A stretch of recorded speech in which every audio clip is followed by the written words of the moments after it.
Mataas ang tsansang maging isang bagyo ang isang low pressure area o LPA na nasa labas ng Philippine Area of Responsibility sa loob ng susunod na 24 oras ayon sa PAGASA.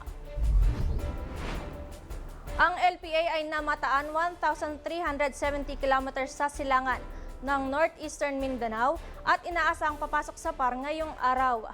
Kapag tuluyang naging bagyo, papangalanan itong Basyang at posibleng makaapekto sa Visayas at Mindanao. Samantala, magpapatuloy ang maulan na panahon sa malaking bahagi ng bansa dahil sa shear line. Inaasahan ang kalat-kalat na pag-ulan at thunderstorm sa Visayas, Caraga, Davao Region at Misamis Oriental. Ang katamtaman hanggang malakas na ulan sa mga lugar na ito ay maaaring magdulot ng flash flood at landslide.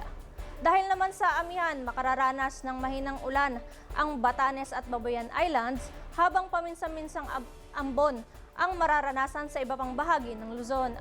Sa natitirang bahagi ng Mindanao, posibleng magkaroon ng panandaliang pag-ulan dulot ng localized thunderstorms.